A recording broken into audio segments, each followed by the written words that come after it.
Hello students, today in this video we will discuss about the respiratory organs.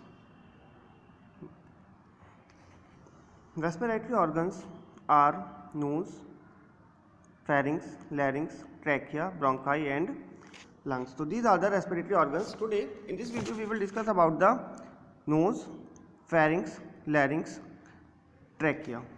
About the lungs and bronchi we will discuss in the next video. Let's start with nose. So what is nose? We all know the opening of the respiratory organs. The first one is the nose and it starts from the nostril. From front side the nose look like this, or internally it is divided by a septum, and here two nostrils are present from which the air enters and leaves the respiratory system. It is a cartilaginous system. It is a cartilaginous membrane which is called septum, which is dividing the nose into two chambers, and these cavities are called nasal chambers. Inside the nasal chambers hairs are present. What are the things which are present? The first one is hair and mucus. So what is the function of this mucus and hair? Why these things are present? With the help of the air, dust particles, germs, bacteria, several things get entered, and it is necessary that these should be stick off in the nose and should not be entered inside the lungs, because if they are entering inside the lungs, some infections may happen or may occur. In order to avoid this, hairs and mucus are present, and the function of these hairs and mucus is to trap these dust particles and bacteria and some other pathogens which are trying to enter inside our lungs. So this is the function of hair and mucus. Why these are present here? Besides this, here the nasal bone is present. Air when goes from these chambers and strike from this bone get warm up, because the air which is entering, which is reaching to the lungs, it is necessary that it should be at body temperature so that it do not harm the lungs. So warm up the air is also the function of the nose. And one more thing is also there, it adds moisture to the air which is going inside the lungs. It is necessary that it should be moistened so that the diffusion of the gases may take place easily. So these are the four functions or three functions of the nose. The first one, hairs are present and mucus are present. Mucus is present. What is their function? To trap the dust particles or bacteria or other pathogens. The second one, it warms up the air, and the third one, it adds moisture to the air also. Next part is the pharynx. The second part is pharynx. In this figure we can see that this is the pharynx, means this part is the pharynx. Pharynx is the common pathway or common passage for air and for food that we are eating. From the mouth the food is reaching here, and from the nose, from this the air is reaching, means the air and the food, they two are mixing here in this chamber, means in the pharynx part. From the pharynx here we can see that two tubes are arising. This one, it is the windpipe, and this is the esophagus, the food pipe. The air which is reaching here in this part, in the pharynx part, goes here in the trachea, and from trachea to the lungs.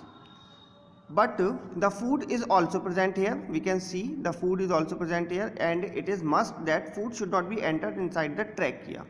If the food is getting entered in the trachea, it may reach to the lungs, and in the lungs it may be spoiled and may cause some infections. In order to avoid this, in order to avoid the entry of the food inside the trachea, nature has provided us a flap-like structure which is called epiglottis. The opening of the trachea is called glottis, and epiglottis is the flap-like structure which is present over the trachea. What is its function? Its function, when we swallow the food, it closes, means it closes the windpipe like this. This comes down and closes the trachea in this way, and at this time for the food only one passage is opened, and that is the esophagus, and inside the esophagus food goes and reaches to the stomach.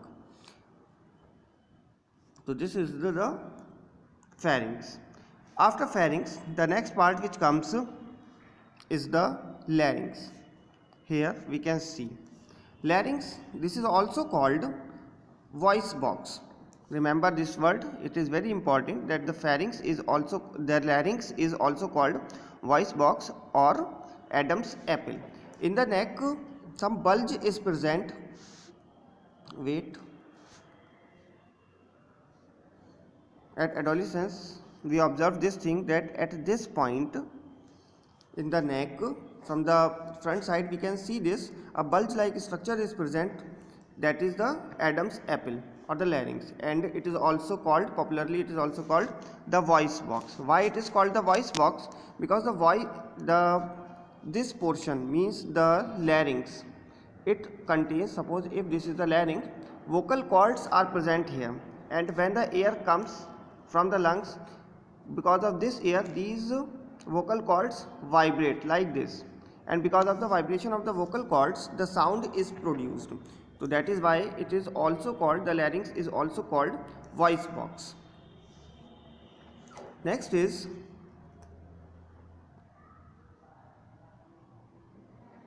here it is written that when you swallow something, this part rises and falls. Which part? Means the Adam's apple. So the part which is moving up and down during the swallowing, that we can easily think, that we can easily get to know that which part is larynx. Next one is trachea. Trachea, it is a windpipe.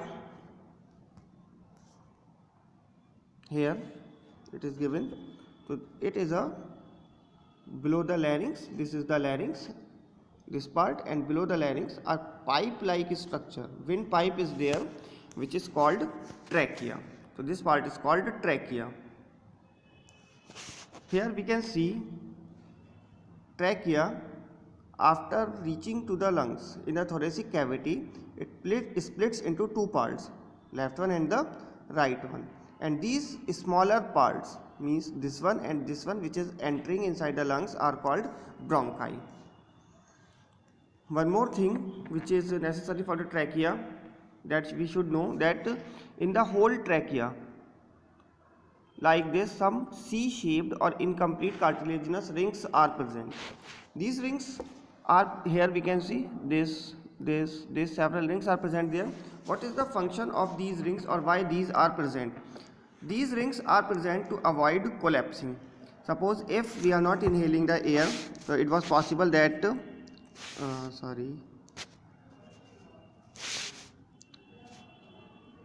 in this way the trachea may collapse. So in order to avoid collapsing, nature has provided us the C-shaped rings, and which is reducing the chances of collapsing. So the trachea remains open and the flow of the air is very easily done. So in this way, about the nose, pharynx, larynx, trachea and bronchi we have studied.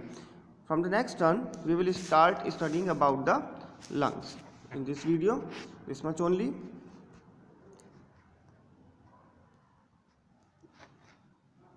Read this passage, whatever given here, if any difficulty is there in understanding these things, because the figures are very difficult, and it was very difficult for me to draw these figures on the board. That is why I am explaining this topic in this way. But still, if you are finding it any difficulty, so in this way you can either call me or message me. Certainly the doubts will be cleared. For today this much only. Thank you.